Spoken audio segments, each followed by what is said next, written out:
নমস্কার সবাইকে। চলে এসেছি ২ শালিকের নতুন একটি আপডেটস নিয়ে।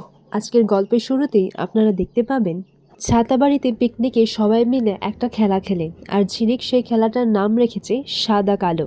এইখানে কিছু চিট দেওয়া থাকবে, আর যার নাম উঠবে তার বিষয়ে ভালো আর তার বিষয়ে একটা খারাপ কথা বলতে হবে। এখানে এই বাড়ির সবার নাম লেখা আছে। এরপর ওই বলের মধ্য থেকে প্রথমেই আতর একটা চিট ওঠায়, আর সেখানে ঠাম্মির নাম লেখা থাকে।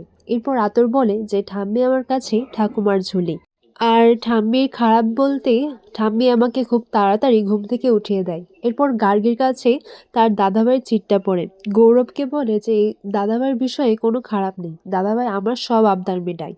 এরপর দেখা যায় যে পলি পিসিরকে বলা হয় একটা চিট তুলতে, আর তখনই দেখা যায় সেখানে রাইমার নাম উঠে। এরপর রাইমার নামটা দেখে পলি পিসি বলে যে রাইমাকে নিয়ে আমি আর কি বলবো, ও তো এক নম্বর একটা স্বার্থপর, ও তো টাকার জন্য সব করতে পারে। ও তো টাকার জন্য আঁখিকে এইটা বলবেই, ওষুধের কথাটা বলবেই, তখনই সেখানে রাইমা চলে আসে। এরপর রাইমা এসে সবাইকে কফি দেয় এবং গৌরব আর ঝিলিককে নিজের হাতে করে কফি দেয়। এরপর ঝিলিককে বলে যে স্বামীর এঁটো খেলে ভালোবাসা বাড়ে, তুই কিন্তু সবটা খেয়ে নিস না, গৌরবকেও দিস। এরপর দেখা যায় যে গৌরবের হাতে আখির নামের একটা চিঠি পড়ে। সেই চিঠিটা দেখে গৌরব বলে যে প্রথমে ওর খারাপটা দিয়েই আমি শুরু করি। ও ওকে খুব সহজেই চেনা যায় না, ও হচ্ছে ডাবল স্ট্যান্ডার্ড। কিন্তু হ্যাঁ, ওর মতোই ওর ভালোটাও খুব সহজে বোঝা যায় না, কিন্তু সবটাই সত্যি। এরপর রাইমা বলে যে কি খেলা হচ্ছে, তখন আতর রাইমাকে সবটা বুঝিয়ে দেয়। এরপর রাইমাকে বলা হয় আচ্ছা তুমি একটা চিট তোলো তো। আর তখনই দেখা যায় যে রাইমার হাতে পিসি আন্টির চিটটা পড়ে। এরপর রাইমা বলে পিসিমণির বিষয়ে আমি আর কি বলবো, পিসিমণির খারাপটা এই যে কোথায় কি বলতে হবে সেটা বোঝে না। এইভাবেই আখির হঠাৎ করে মনে পড়ে যে বৌদিমণি তো বলেছিল যে এঁটো খেলে নাকি ভালোবাসা বাড়ে। এরপর আখি গৌরবকে বলে যে এই আপনার কাপটা দিন তো, জোর করে কাপটা এক্সচেঞ্জ করে নেয়। এরপর দেখা যায় যে জেঠুমনির আখির নামটাই ওঠে। এরপর জেঠুমনি বলে আখির ভালোটা হচ্ছে যে ও সবার ঠিকভাবে খেয়াল রাখে, ও সমানভাবে সবার খেয়াল রাখে। আর ওর খারাপটা হলো এই বাড়ি ওকে সবচাইতে বেশি কষ্ট দিয়েছে।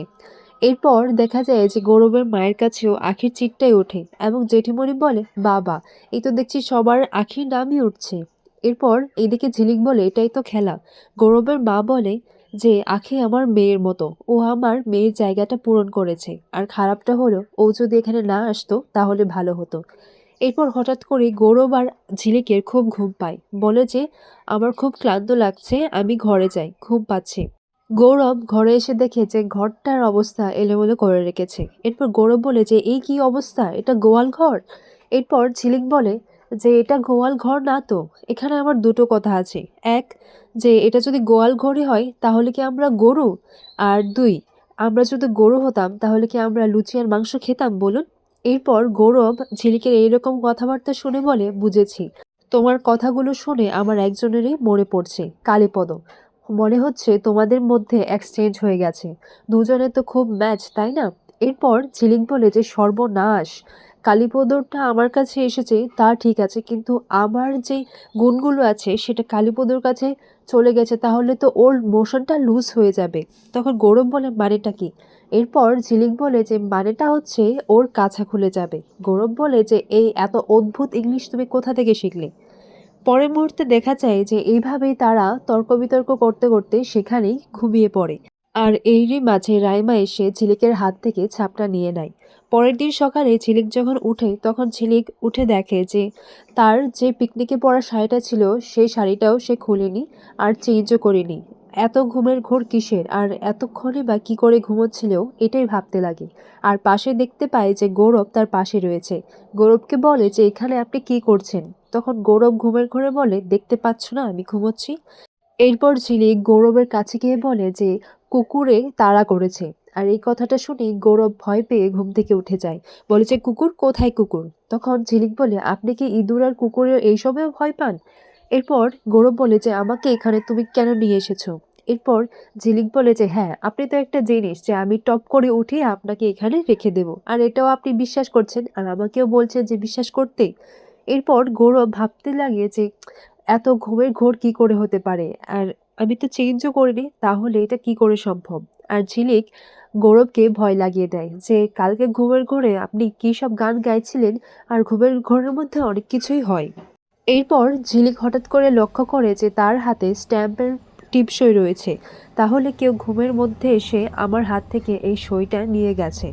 দুবার সাইন করিয়ে যখন কাজ হলো না তার জন্য এই কাজটা করেছে। কিন্তু পিয়ারকে তো বাড়িতে নেই, তাহলে এই কাজটা কে করেছে? পিসিমণি না হলে কি বৌদিমণি? আমাকে তো সত্যিটা জানতে হবে। এরপর দেখা যায় যে পলি পিসি রান্নাঘরে রান্না করছে, আর তখনই ঝিলিক পলি পিসিকে গিয়ে বলে, আচ্ছা পিসি আন্টি। তখন এই এত জোরে বলায় পিসি আন্টি ভয় পেয়ে যায়, বলে যে এত জোরে কেউ কি ডাকে? এরপর ঝিলিক বলে যে কেন, তুমি কি কিছু করেছো যে এত ভয় পাচ্ছ? এরপর পলি পিসি বলে, আমি কি একা করে নিচ্ছি নাকি, সবাই মিলেই তো করেছে।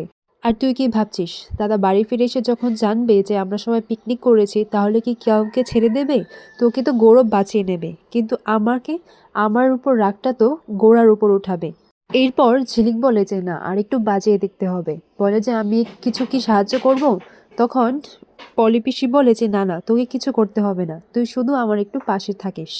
এরপর পলি পিসি বলে যে বাড়ির যেরকম একটা অবস্থা হয়ে রয়েছে তাতে কিন্তু খুব ভালো ঠেকছে না। আমার মনে হচ্ছে যে দাদা না একটা গাঁটটায় পড়ে গেছে, নইলে হুট করে মুম্বাই কেন চলে যাবে? এরপর ঝিলিক বলে, আচ্ছা ঘুমের মধ্যে কি কেউ টিপসই নিতে পারে? এরপর পলি পিসি বলে, হ্যাঁ, তুই ঘুমিয়ে থাকবি, তোর আঙ্গুল তো আর ঘুমাবে না কেন, তোর কাছ থেকে কেউ নিয়েছে? এরপর ঝিলিক তার আঙ্গুলটা দেখিয়ে দেয়। আগামী পর্বে দেখা যায় যে ঝিলিক রাইমার জন্য চা নিয়ে যায়। এরপর হঠাৎ করে রাইমা বলে, আচ্ছা তুই হঠাৎ করে চা নিয়ে এলি?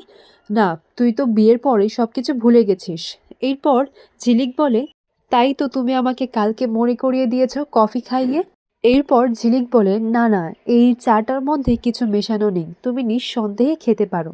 আসলে ভাবছিলাম যে রাতের বেলায় আমাদের ঘরের সামনে একটা বোর্ড টাঙিয়ে দেব যে আমার বর হইতে সাবধান, তাহলে কেউ আর ঘুমের মধ্যে আমাদের ঘরে ঢুকতে পারবে না।